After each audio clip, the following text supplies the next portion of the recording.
Hey everyone, welcome to Locked On Lakers for Thursday, right? Wednesday? Yeah, Thursday. I'm a pro. That's why we don't go live. Nope. Hey everyone, welcome to Locked On Lakers for Thursday. Brian Kamenetsky, Andy Kamenetsky. The Lakers are playing the Pelicans tonight in the big semifinal in the in-season tournament. It's LeBron versus Zion, AD versus Ingram. Who's going to win? We'll talk about it with Jake Madison of Locked On Pelicans next. You are Locked On Lakers, your daily Los Angeles Lakers podcast. Part of the Locked On Podcast Network, your team every day.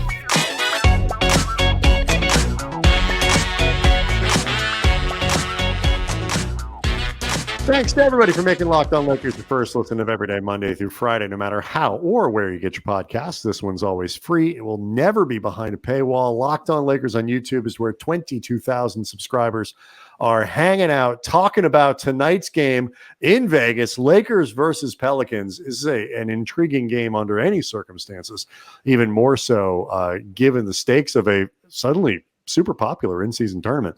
Today's episode is brought to you by FanDuel. Make every moment more. Right now, new customers get $150 in bonus bets with any winning $5 money line bet. That's $150 if your team wins. Visit FanDuel.com/lockedon to get started. I mentioned before our guest today is Jake Madison, host of Locked On Pelicans. We want to thank him for joining, and of course, thank any Pelicans fans who have sort of managed to accidentally, I suppose, wander over to our show because apparently Jake doesn't need this for his actual content. I was going to say, I'm your guest here. Right. I mean, you just on this show. Yeah, no, I understand. You guys are big time now. You make one in-season tournament semifinal, and suddenly the bright lights get you. I understand how this goes, Jake. Yeah, we got to act like we've been here before, basically. Well, technically, nobody has, so it's okay. Yeah, all jokes aside with this, Jake, like I get a sense that there are a lot of fans around the league, media around the league, who have kind of begrudgingly acknowledged that this is fun. It does feel like the intensity is ratcheting up, and whether they just want to roll with it or they have to sort of like begrudgingly go there, that it is exciting. Are you getting a sense on the Pelicans side that this is something they're getting into? Because like, I think Laker fans are liking this, but without trying to make this haves or have nots, like the Laker history is by any objective measure a little richer than the Pelicans. No disrespect. Right. I'm not trying to make it a dig. I just, I mean, I couldn't stop myself once I started. I get the sense though, Jake, that it's almost more, it feels like it's been more important to teams like the Pelicans, not because, no history, whatever, but like small market, and nobody pays attention to what is happening there. So like the platforming here feels like a really big deal for the Pelicans. So you make a great point there, and that's something that I brought up on Locked On NBA a lot because I'm on there every Wednesday. We've been talking about this the past couple of weeks, right? Like, look at a team like the Indiana Pacers where Tyrese Halliburton has openly spoken about how he wants to win this, how he's like, this is the biggest game that I've ever played in my life in the NBA. He's never made the playoffs. Until Monday night, he had never been on a TNT game. Right? Like that's a burgeoning star who had never gotten on a national stage to like showcase his talent. Then he goes and does that and puts up his first career triple-double, right? Like I think they like it. You get a team. First career triple-double? First career triple-double. First time on national TV for him, right? Like that was a big deal for him. So I think you're getting a lot of these players, particularly in small markets, buying in a little bit because of they're getting some exposure they wouldn't get otherwise. I think the Pacers only have one other TNT game this season, right? Like, so he literally tripled potentially how many like national TV games he gets to showcase and kind of like build his brand, build his star. So all of this like does matter, right? LeBron has even said like, we're competitive. Like once the players bought into this, you realize this was going to be pretty fun because you didn't get them load managing guys on a Tuesday night in November, which seems like prime load management time. I like the courts. I think they look dumb, but they're kind of fun. Like having been in the Smoothie King Center, for these Pelicans games, like fans just get that something's different And that just creates a little bit more of an electric, I think, atmosphere in all of these arenas. So I think this has been a big success. We would be doing a crossover show right now. Well, technically, I wouldn't be a guest on your show right now. In your mind, you're not doing a crossover show anyway. So. Exactly. We just took the time to put together a background and all that for you, but that's okay. You do with whatever the content, whatever you want. I have a hypothesis. So, Andy and I have, when we were talking about the Western Conference, we can get into this and carry it over to the next segment. When you look at teams that were sort of set to make the Memphis leap that Memphis made last year, like fringy to 2 seed or something like that. Well, frankly, the Pelicans might have been had they not been so injured. Well, that's what I'm kind of getting to. Is I think a lot of people had high hopes for the Pelicans and then kind of forgot about them because of the injuries, and they happened so early. This year, I don't know if they got that same level of love, and it has been so. It's been a long time coming for guys to get back. We spent a lot of time talking about injuries and when will this guy return. God knows the Pelicans, you guys have been doing the same thing. Like as soon as this guy gets back, are the Pelicans kind of a sleeper team that at least for the games that everybody is healthy are capable of being a top 2, 3, 4 team in the West? Yeah, maybe. I'd say on a small scale, yes. In a situation like this, absolutely, right? You're not playing a 7-game playoff series where the better team's more likely than not going to end up winning out. But in a 1-game elimination situation, you could have something fluky happen or just have a star or two in Zion Williamson and Brandon Ingram go off, and that's going to be enough to carry you to a victory here, I think. So they're kind of built for a situation like this where there's maybe a little bit more chaos, where maybe there aren't certain scouting reports out on this team because they haven't been healthy. So you don't necessarily know what to prepare for, right? They've been starting at times a rookie in Jordan Hawkins, who isn't necessarily going to be widely known throughout the league. Trey Murphy just made his return from injury a week ago, right? Is he on the scouting reports? That's going to help you in an elimination game situation like this, I think. And that's kind of what makes them a little bit scary for the in-season tournament right now, I think. And that's what kind of makes this so much fun, that if you're this team, hey, you can kind of get back to the level that you think you should have been on, because Andy, you made that point, right? This was supposed to be the team that was going to be that young team that takes the leap behind their stars. Never did because of injuries. Well, they're healthy now. If you win this whole thing, where does that put you, and how much confidence does that add to this team going forward throughout the rest of the regular season? I mean, along those lines, really quick before we break, the version of the Pelicans that beat the Kings 127-117 in Sacramento to advance to this stage, it's pretty much all hands on deck, I think, or at least most hands on deck, is kind of like the way the Lakers are with Gabe Vincent. At this point, this is who the team is because we have no idea when Vincent will be back. Do you feel like that version that beat the Kings is actually pretty indicative of who they are at the moment, or is the sample size too small to know? Let that just so Lakers fans understand. The starting lineup in that game was Zion, Ingram, Herb Jones, Valenciunas, and McCollum, with Murphy coming off the bench, Alvarado healthy again, Najee Marshall, again, and I guess Dyson Daniels. That was basically it. They ran more or less an 8-man rotation, right? Dyson got one stint in there. Cody Zeller got one stint in there. I think they'll run that same rotation again. Maybe you see a guy like Jordan Hawkins get some minutes if they need more shooting. That was a little bit of a shock, but I'd say this to answer your question, Andy. No, I don't know if that game's indicative of this team yet. Maybe in terms of the rotation, yeah, but Zion scored 10 points and looked weirdly not interested in that game for whatever reason, to the point where Charles Barkley was talking about him after the game, right? They won that game on the road with Brandon Ingram having a superstar-like game, but got virtually nothing from Zion. If they can get something from Zion, they could win that game by 15 points potentially. I'm super intrigued by the talent of this team and what they could be, because we've seen so little of Zion as the centerpiece of a team. So we'll talk about that. We'll talk about matchups to watch for, and all sorts of other stuff coming up next. Locked On Lakers is brought to you by FanDuel, and you can celebrate this NFL season with incredible offers from FanDuel, America's #1 sportsbook. And right now, new customers get $150 in bonus bets back with any winning. $5 money line bet. So just pick a team. Don't worry about the spread. Bet $5. If you win, that's $150 with bonus bets. And you can use those bonus bets on spreads, player props, over-unders, futures, all sorts of fun stuff. The app is really easy to use. All the options right there at your fingertips. And of course, there are NBA options for you to bet on as well. The Lakers are currently 21-1 to win the NBA championship. Pelicans 55-1. The Lakers 1.5 point favorites for tonight's semifinals game against the Pelicans. Anthony Davis currently 75-1 for MVP. LeBron 100-1. Same with Zion. Brandon Ingram 350-1 for MVP. Anthony Davis 6-1 for Defensive Player of the Year. Herb Jones 49-1. So visit FanDuel.com/LockedOn. Enjoy the NFL season. Enjoy sports with an offer you don't want to miss. FanDuel, official partner of the NFL.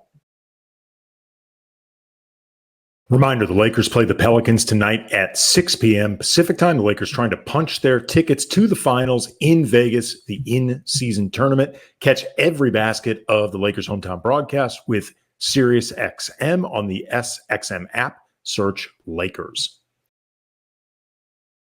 What is the current opinion of Anthony Davis, like in New Orleans? Has any of that softened or changed or anything like that?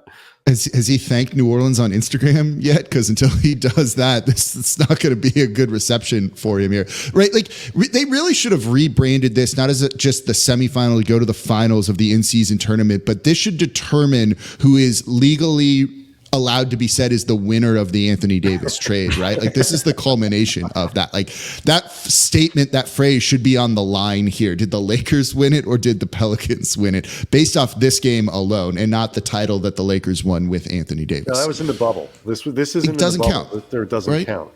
No, there's more distractions here in Vegas with everything.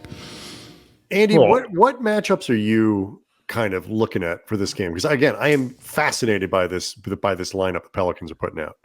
I'm expecting Cam Reddish to start on Brandon Ingram, and I'm really, really interested to see how that matchup goes, because if it ends up a direct match on both sides of the ball, Ingram, who is not, you can correct me if I'm wrong, Jake, either expected to have that type of defensive impact or folks have just sort of resigned themselves to the idea that what Ingram looks like on paper defensively isn't who he is in actuality. But either way, Reddish is not a high-end defensive assignment, meaning he can really preserve all that energy for scoring, which makes him, he's a difficult cover under any circumstances. But for Cam Reddish, who's really so far, we're early into the season, but so far seems to be reinventing himself as this very effective, very disruptive defensive wing. He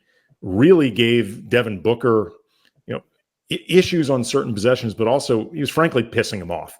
Like Devin Booker by the end of that game was ready to swing at Reddish. And, as all of us people who've covered Brandon Ingram, we know he's somebody who's fine with the smoke. So I think this could be a really fun and important matchup. Yeah, look, he was the hero for the Pelicans in their win over the Kings, 30 points. He was great in that one, and he did it at all three levels, which we know he's capable of doing here. So trying to find a way to slow him down is key. He was frustrated in the first half. They were playing him really, really physically. He thought he should have been going to the line way more than he did. And then that seemed to just kind of like wake him up and piss him off, frankly, and let him then just start attacking. As you said, he's fine with the smoke. He kind of likes those kind of moments, I think, with everything.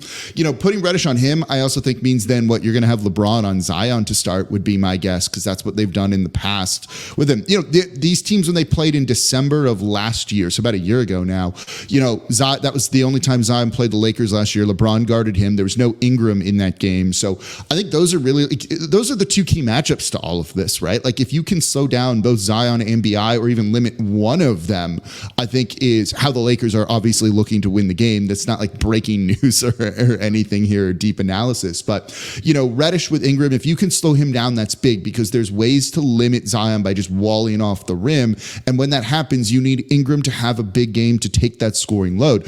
Zion didn't get anything going against the Kings because they, again, build the wall around the rim and force him to do it. He can still score, but if he's limited, if BI's not stepping up or not effective, it just makes it even easier to contain Zion. Eventually, BI got hot and they started doubling him instead, and it opened things up for Zion. So you need that like pressure release valve, essentially, whether that's going to be Ingram, whether it's going to be CJ. I'd even look at like Trey Murphy and Herb Jones capable of doing that here, because Herb, known as a good defender, has been very good offensively for the team this year. So the Pelicans are going to need those other guys to really step up, but it's going to fall on Brandon Ingram's shoulders, certainly. Well, that was going to be my question, is because you say like they do seem like they have guys who can score. If I feel the same about the Lakers, by the way. Like, yeah, the knock on the Lakers is, well, if AD or LeBron, you need both of those guys, and if they can't do it, then there have probably been too many of those nights where it's been true. Like, you shut down AD or LeBron, one of those guys has an off night, and there isn't enough supporting cast. But D'Lo's averaging about 17 points a game, and Reeves has turned things around, I think, as more or less as a scorer, and they've got guys who can, maybe not all at once, but between the two, everybody picks up an extra 4 or 5 or 6 points. I feel like, especially if Jones is going to be a viable offensive player, and he hasn't always been, that just changes the complexion of this matchup. I want to ask you, what's up with Valenciunas? Because like, I see him, you guys have seen those tweets or the clips of that guy who like strips down to his underwear and holds axes and like goes, like big muscly guy, and like leaps into frozen Nordic water like from like 150 feet. That's every time I see that guy, I think of Valenciunas. Like, I'm not like that. He's slightly crazy, large beard. But he's not talked about somebody as an effective center, but he kind of is. And in this he's game, a workhorse. I think could be really important. He's bailed the team out in a couple of games so far this season. When you look at him, right, he's the 4th option on offense in that starting lineup. With how Herb Jones has played offensively this season, you could argue the 5th. So he gets kind of forgotten about a lot. And what the Pelicans want to do defensively is switch on the perimeter. He can't really do that, so it sometimes limits his minutes. But when they play through him, the dude is effective. Like, he can score at the basket. He's that big lumbering center that can throw his strength around, back guys down, score over him in a variety of different ways. And it opens things up. When they get him the ball and kind of play him out of that like mid-post area, it creates for others. And I would not be shocked if you see that, especially if it's going to be a guy like Jackson Hayes guarding him a little bit. He's going to try and take advantage of that matchup, because I don't think Hayes is going to be able to have the strength to hang right there. And that just opens things up more. Watch one thing you'll see them do, though, a lot is run a lot of dribble handoffs through Jonas Valenciunas, particularly for Zion Williamson. Just that big body, right? Sticking the ball out. Zion curls around him, gets the ball. All of a sudden now that creates space, and Zion is working downhill, and that's how Zion can be his most effective. And if that's happening and they're walling off the rim, a shooter's going to be open, whether it's Herb Jones, CJ, Trey Murphy, someone like that. That's where a lot of this offense has been kind of built around. So even if it's not Valenciunas scoring, it's the way they're using him. He's had a couple of games where he'll have 4 or 5 assists, and they're basically all off of those simple dribble handoff actions, creating some space just with his body like that. It's effective. It works. So he's been really good for this team, I think. And even the backup Cody Zeller, of all people, has been like effective in limited minutes, because they're just not asking that center spot to do too much. And I think that works in the context and the flow of their offense right now. But Valanciunas is also capable of getting you 30 points. If they're going to just leave him open under the basket one-on-one, they're going to get him the ball and let him beat the Lakers till the Lakers adjust. And then that just opens things up for the rest of the other guys. Last thing, at least for me before the break, like you mentioned, that he can be played off the floor depending on what the other team is doing. How hard do you think Willie Green will work to keep Valanciunas on the floor for this matchup? And then what is the most effective way for the Lakers to play him off, if that's what they really want to do? Yeah, I mean, if you're trying to play him off, you have to attack him in the pick and roll. He's not a good pick and roll defender. So spamming that just right at him is a way to get him taken off the court. I don't think that's what the Pelicans necessarily want to do. I think they view him as a guy that you can run their offense through, can spring Zion for buckets, Ingram for buckets too, but they don't mind if he's off there. They don't have Larry Nance Jr. That's like the one significant injury for the team right now. They like playing small closing games with him, but they're also running Zion at the 5 and putting a bunch of shooters around Zion. And when you have Trey Murphy, who's going to be a 40% shooter this season on volume, same with CJ McCollum. And what shocked me the most in the win over the Kings was Brandon Ingram took 6 threes. He made 3 of them, and all 3 of those were off of dribble handoff actions with Zion. So if you put shooters around Zion, it just opens things up so much. So if you do play Valenciunas off, a shooter's going to be coming in. It's going to be a small ball lineup. That's at times tough to defend, I think, for most teams. Now, their defense is terrible, so you need to be able to score, and LeBron and AD can do that against this team when they're playing super small. But you're going to have to keep up almost every single possession there. And so I think the Pelicans can view that as a strength of theirs too. You mentioned Trey Murphy, and I want to talk a little bit about just how he's looked since he's been back, because I think he's a really underrated part of this Pelicans team, and also a particular part of the Pelicans defense that I think will really need to show out if they want to end up beating the 1.5 point spread from our friends at FanDuel and actually getting to the finals. So we will talk about that coming up next. Locked on Lakers is brought to you by Prize Picks, the largest independently owned daily fantasy sports platform in North America. And instead of battling thousands of other players, including pros and sharks, you just pick more than or less than on 2 to 6 players, their stats projections, watch the winnings roll in up to 25 times your money. And with basketball in full swing, you can now pick combo projections across football and basketball from the Specials League, created specifically for projections that include 2 or more players from different sports or leagues. For example, LeBron, Travis Kelce, 10.5 combo of 3-pointers made and receptions. With the Prize Picks reboot policy, this is key. Your entries stay in play even if one of your players gets injured for NFL games, NBA games. If you have a player who exits the game in the first half because of injury, doesn't return in the second, that player gets rebooted. And Prize Picks is the only daily fantasy sports platform anywhere, injury insurance. That is huge. Go to prizepicks.com/LockedOnNBA. Use the code LockedOnNBA for a first deposit match up to $100. Again, prizepicks.com/LockedOnNBA. Prize Picks, daily fantasy sports made easy. Reminder, the Lakers play the Pelicans tonight at 6 p.m. Pacific time. The Lakers trying to punch their tickets to the finals in Vegas, the in-season tournament. Catch every basket of the Lakers hometown broadcast with SiriusXM on the SXM app. Search Lakers. So Trey Murphy missed a big chunk of the season to begin. How has he looked since he started, and what's been the effect of having him back overall on the team? He looks good. He's only played 2 games, so there's only so much to read into this right now, but he looks good. The first game back, he hit 4 threes.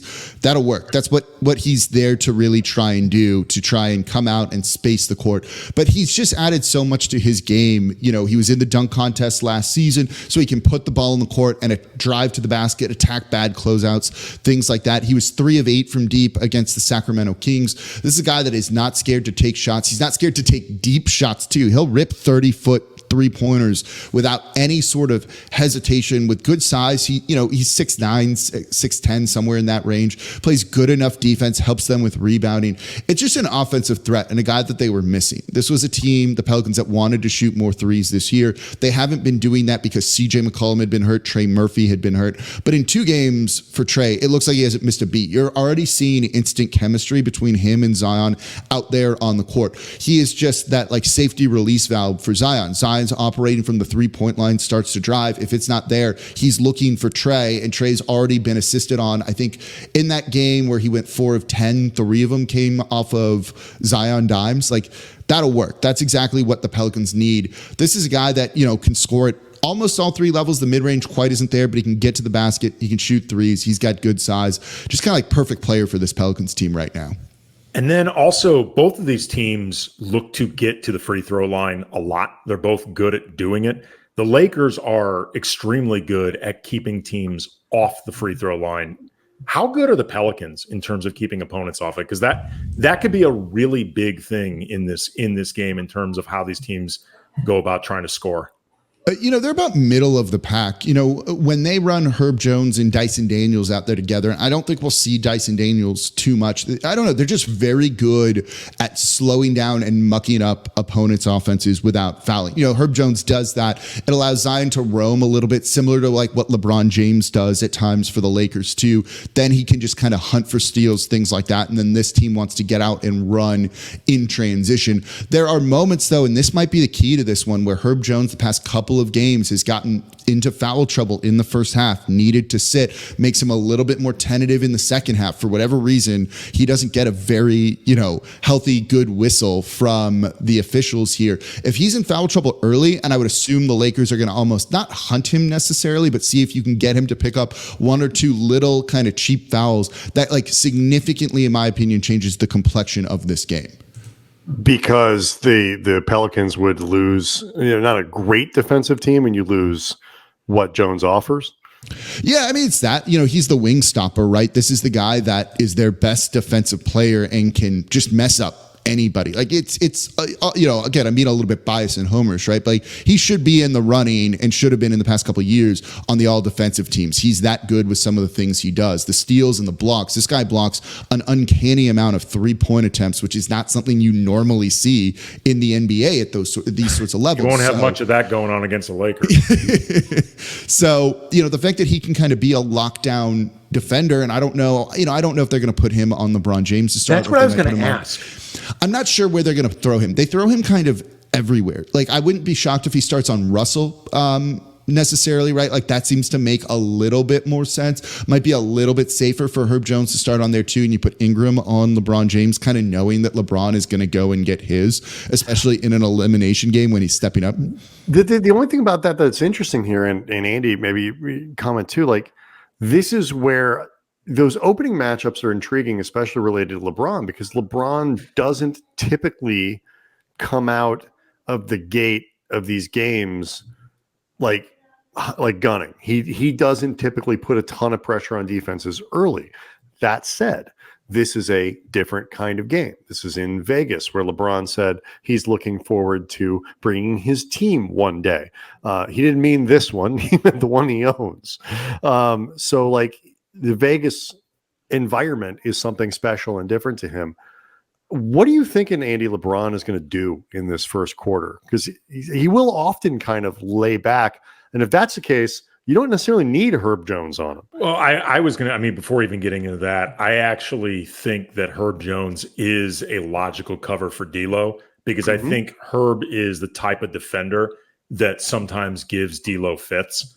And, when you've seen D'Angelo Russell's struggle sometimes, it is often against those type of really good defensive guards, because D'Lo doesn't have the type of athleticism or speed. He's not somebody that's going to blow by you. He's really good at just probing and picking his spots, and he tries to outthink the game. But that's going to be that to me feels actually like a very logical starting spot for Jones. So curious to see if you predicted this right, Jake. As far as LeBron goes, I expect him to follow a lot of what he's been doing so far all season. The game against the Suns, might not have been in Vegas, but it was just as important if you want to go to Vegas. And it didn't feel like LeBron was playing in any way out of what has been established character for this season. And, I think it's also very important often to just get AD off to a really big start.